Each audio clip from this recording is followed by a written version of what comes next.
Hola queridos oyentes, sean todos bienvenidos a este gran podcast en el cual hablaremos acerca de la disfonía infantil. No se pierdan ningún detalle, acompáñenos. Hoy contamos con la presencia de Cindy Vanessa Amado, Alba Nayibia Amaya, Angie Lorena Pardo y quien les habla, Karen Lorena Fajardo. Somos quienes les vamos a acompañar a lo largo de este gran podcast, así que no se pierdan ningún detalle y continúen con nosotros. Antes de iniciar con el podcast, es importante entender que la laringe de los neonatos es diferente en forma y posición comparado con lo de los adultos. Su desarrollo es progresivo más o menos hasta los 16 años. La proximidad entre la epiglotis y el paladar blando parecen ser el factor que permite la succión y la respiración simultáneamente y explica el hecho de que la respiración deba producirse obligatoriamente por la nariz en el lactante. Las cuerdas vocales están situadas transversalmente. La epiglotis es más corta y los pliegues ariepiglóticos son gruesos y abultados. La glotis de un neonato mide unos 7 milímetros en su forma anteroposterior y unos 4 milímetros de ancho. La subglottis es el punto más estrecho de la vía aérea del recién nacido y con un diámetro de 4 milímetros. Nos hemos preguntado ¿qué es la disfonía infantil? Bueno, la disfonía es una alteración de la cualidad acústica y mecánica de la voz. La disfonía supone la pérdida parcial de la voz y es muy frecuente en la edad escolar, afectando más o menos entre el 10% y el 40% de la población infantil. Con frecuencia, ni el niño ni la familia percibe la existencia de una voz patológica hasta que el niño comienza a interactuar en su entorno social más amplio. Los estudios sobre la incidencia de las disfonías se han realizado sobre todo en la edad escolar, los cuales reflejan una afectación entre el 6 y el 23% y se observa un predominio de los niños sobre las niñas. De todas formas, una disfonía que requiere tratamiento médico o quirúrgico no supone más del 2 o 3% de los casos. Bueno, y continuamos con la etiología. Entonces las etiologías pueden ser múltiples y engloban patologías tanto congénitas como adquiridas, aunque la patología nodular está relacionada con el mal uso vocal y es la primera causa de la disfonía infantil. También nos es útil separar los distintos intervalos de edad para estudiar los trastornos que con más frecuencia les afectan a los niños. Los diferentes autores nos plantean unos intervalos de edad de los 0 a los 6 meses, de los 6 meses a los 5 años, de los 5 a los 13 años y de los 13 a los 18 años, dentro de los cuales destacan diagnósticos diferenciales tales como los traumáticos, iatrogénicos, los neurogénicos, los neoplásicos, los congénitos, los de origen infeccioso, los conductuales, que como lo mencionamos anteriormente pueden ser los nódulos, y los inflamatorios, como las alergias y el reflujo faringolaríngeo. Todos estos trastornos pueden ser un detonante para que el niño pueda tener una disfonía infantil.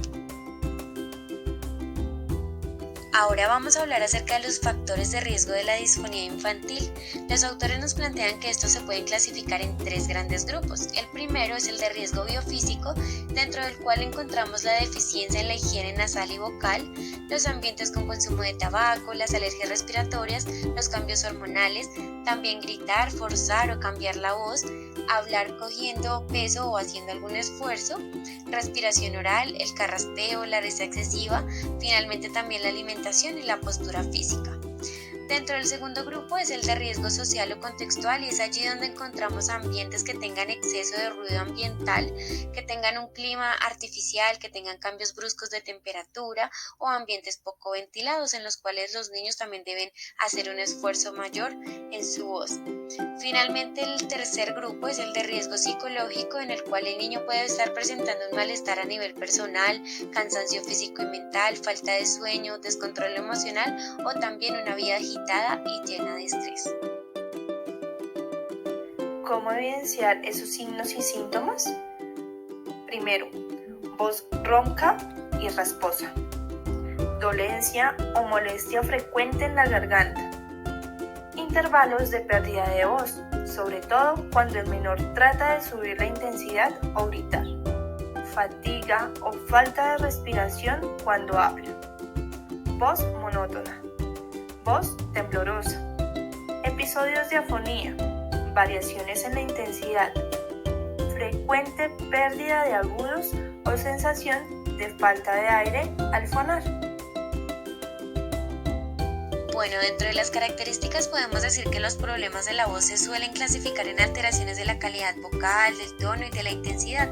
Lo más frecuente con diferencia son las alteraciones de la calidad de la voz, que pueden consistir en una voz ronca, rugosa, áspera o soplada. Las alteraciones del tono hacen referencia a las voces que son muy agudas o muy graves para la edad o el sexo del niño, y las alteraciones de la intensidad se refieren a las voces que son muy suaves o muy fuertes. También es bastante común que lo que se percibe como una alteración en la voz se trata en realidad de una anomalía en los resonadores acústicos, por ejemplo una insuficiencia velofaringe. El autor Covetta nos plantea que hay una clasificación de las disfonías infantiles en dos conceptos diferenciados, como lo son la voz patológica, cuyas características serían la ronquera, que puede ser la falta o disminución de la vibración de las cuerdas vocales, y la voz aérea, que puede ser aire en la voz o la voz soplada. También la hiperfunción o aumento de la tensión en la emisión vocal. La otra clasificación es la patología de los resonadores, entonces dice que distingue entre hiponasalidad, que es cuando existe un bloqueo de los resonadores nasales, por ejemplo ante una hipertrofia adenoidea, y la hipernasalidad, cuando se produce un escape de aire por las fosas nasales, por ejemplo ante una insuficiencia del velo del paladar. Cuando hablamos de la clasificación de las disfonías, las podemos clasificar en tres: disfonía orgánica, disfonía funcional y disfonía orgánico-funcional. Entre las disfonías orgánicas se encuentra la disfonía congénita, a causa de un origen neurológico, y ocasiona una falta de coordinación en la movilidad de las cuerdas vocales, y cuyo primer síntoma se manifestará por una alteración sonora del llanto. Entre las disfonías adquiridas en la etapa infantil se debe hacer mención especial en la patología tumoral laringia benigna, que aunque relativamente infrecuente y de característica muy heterogénea, se va a provocar disfonía. No obstante, los síntomas principales consistirán en las disneas y la disfagia. Ahora bien, en las disfonías funcionales nos referimos básicamente a las que son provocadas por un mal uso o abuso de los recursos vocales o por una inadecuada tensión muscular, y que se traduce en una hiperfusión laringea. Cuando combinamos estas disfonías podemos identificar las disfonías orgánico-funcionales. Los nódulos vocales y los pólipos laringios son típicos de este tipo de disfonía. Por eso es importante, antes de dar un diagnóstico, realizar una revisión de historia clínica, verificar o analizar el acústico de la voz, realizar valoraciones subjetivas o objetivas, subjetivas como la evaluación vocal y objetivas como la fibroscopia y la estroboscopia laringea. Para asimismo, realizar normas de higiene vocal, apoyo con fonoaudiología o tratamientos quirúrgicos. Finalmente vamos a hablar acerca de la intervención fonoaudiológica, y para esto quiero traer a colación una cita planteada por el autor Civetti en el año 2003, que nos dice que abordar el tratamiento de una disfonía infantil significa saber cuáles son esos diferentes componentes que han llevado a la aparición del trastorno de la voz, y asimismo nos dice que hay que valorar todos los factores que entran en juego y en qué proporción estos participan.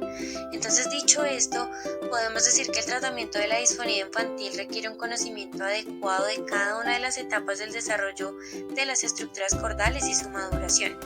Por otra parte, también es necesario que conozcamos todos los niveles de rendimiento vocal para cada tramo de edad.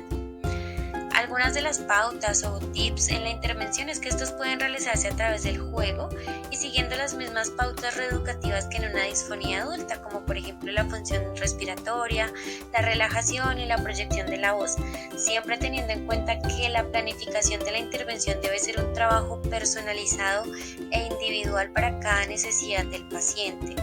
Entonces también se sugiere efectuar registros vocales al inicio de la terapia y también en el transcurso de la misma, con el objetivo de comprobar la evolución y la modificación de los síntomas que motivaron la consulta. Dentro del resultado del tratamiento fonoaudiológico también se adolecen algunas dificultades que entrañan el grado de implicación del niño. La terapia requiere muchas sesiones y con resultados poco visibles a corto plazo, y pues a esto se le suma el coste económico y de tiempo que representa para algunas familias de los pacientes en algunos de los casos.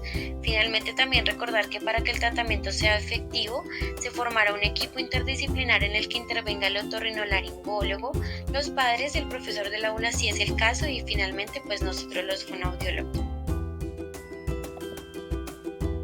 Queridos oyentes, muchas gracias por habernos acompañado. Esperamos que este espacio haya sido muy enriquecedor. Hasta la próxima.